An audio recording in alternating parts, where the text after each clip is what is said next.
Hi, I'm Ron Heward, and this is my wife Linda. We're the owners and operators of the Heward 7E Ranch. We're very honored to have won the 2010 Leopold Conservation Award, and we would love to show you our ranch and hope you enjoy a tour of it. Thank you.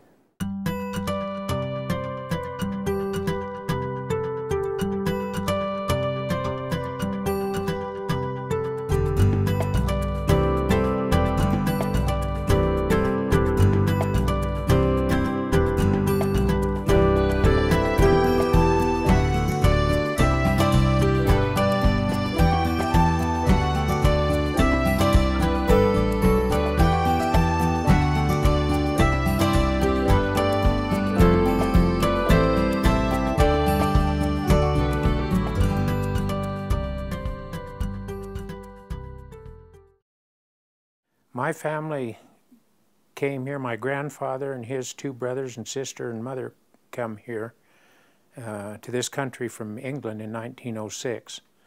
And they worked in the coal mines in Encana until 1909, and then they moved out here and bought a homestead that was where this house sits right now.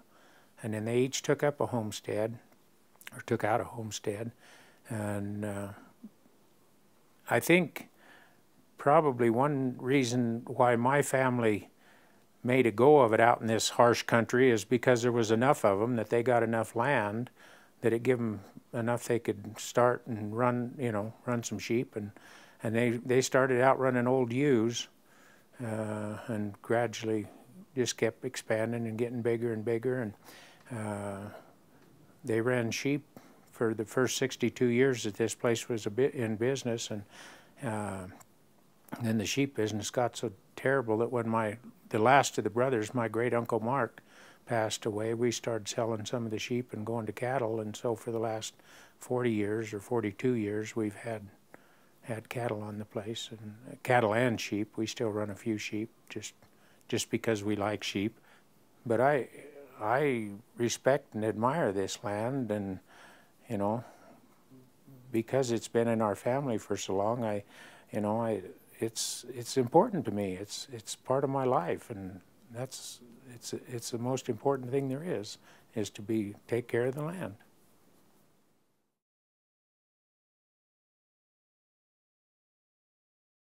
Although Leopold thought that it was important to have a personal relationship with the land, and I agree with that. If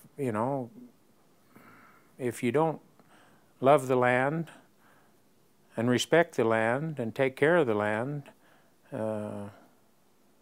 that's what our business is all about. And it's, I guess, interesting that there's a lot of people that don't understand that, and they think we're destroying the land, but in actuality we're improving the land, or trying desperately to improve the land. And my dad was always an innovative person, liked to try new things and do new, advanced things, and so I guess my inspiration comes from him. A lot of the ideas that we're doing were some of his ideas. Cross fencing to make smaller pastures so we can utilize them better, utilize the feed better, not abuse the feed. We put in quite a number of water systems using solar power to pump the water, and we pump it into storage tanks and then gravity flow it down into some big tire tanks for the cattle to use. We've put in quite a number of different devices to help manage our water where we irrigate, so we can control it better, utilize it better, more efficiently. And because we can control it, we can get better hay because it's not standing underwater all the time. We can irrigate a piece and then shut it off and kind of dry the ground out a little bit and help. It makes better hay, and so and just the fact that we're not utilizing the same ground day after day after day all summer long, like say, I think that's done as much as anything to improve the ground. As part of our rotation grazing system, we're using two main types of fence. We have a one-wire electric fence like we have going out here, using a solar panel to charge our batteries to keep our fence going. And then we also use a three-wire suspension fence like this, where we put the posts 80 feet apart and put twisters every 16 feet apart. There's two main reasons for this. Number one, they're cheaper and easier to build, and also they're more environmentally friendly. We don't have any problem with antelope getting hung up in them or anything, and so we really like these two types of fences and have had good luck using both of them. These suspension fences, we've had some of them in use for probably 25 years now and had really good luck with them. It's just very rare that you ever have a cow go through them. And this particular one that we're building right here is for a bull pasture, so that kind of tells you how confident we are in how good they work, because otherwise we wouldn't be building a bull pasture out of them, because bulls can be really a challenge to keep in. So we really like these two types of fences, and they do us a good job. What does it mean to receive this award? Well, it's overwhelming, to be honest with you.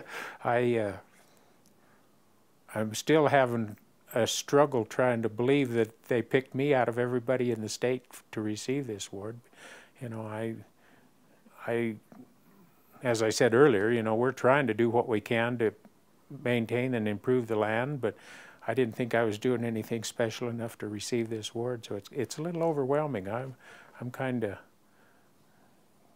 taken back with the whole situation. It's pretty amazing, really. And well, we live in a time where a lot of people are looking at what we do, and some of them with very critical eyes.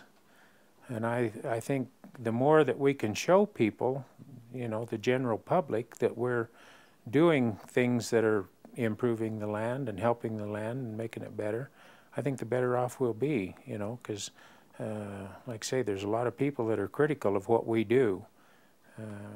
Our operation has a lot of public land on it, and there's, you know, a lot of people that would just as soon we weren't out here on that public land, and if we can prove that we're improving it instead of harming it, well, I think it'll go a long ways to help us further our cause. What programs have helped in making this possible? Well, we've had help from a lot of different organizations. The NRCS has been very helpful. The Soil Conservation Service has been helpful. We've had a lot of help from the Game and Fish. I'm a member of a sage grouse working group here in the state, and there's funds that have come through that program that have helped. You know, we've had a lot of technical and financial help from all of these organizations, and had it not been for that, I think some of this probably wouldn't have been feasible to have done some of the things we're doing. It's kind of a pretty tight process to make a ranch run anymore, and you know, without help from some of these organizations, because this has been a pretty costly endeavor to do all the things that we have accomplished and or done, and it, like I say, that's made it possible. And again, if we don't take care of this land, you know, 10 years, 20 years, 50 years from now, it's just going to go away, really. You know, you've got to take care of it, not for right now, but forever. It's just an ongoing thing. And you know, I think as time goes on, we're going to learn more about the land. We're going to learn more about how to use it more efficiently and better, and make it better and make our operation better. As you know, science comes up with all kinds of new things and new techniques and new ways of doing all kinds of things, and I think that's going to be true in our industry as well as everything else. There's going to be, you know, new innovations, new ways to do things, and we have to stay on top of that and just keep doing what we can do, the best we can do, to make this place work.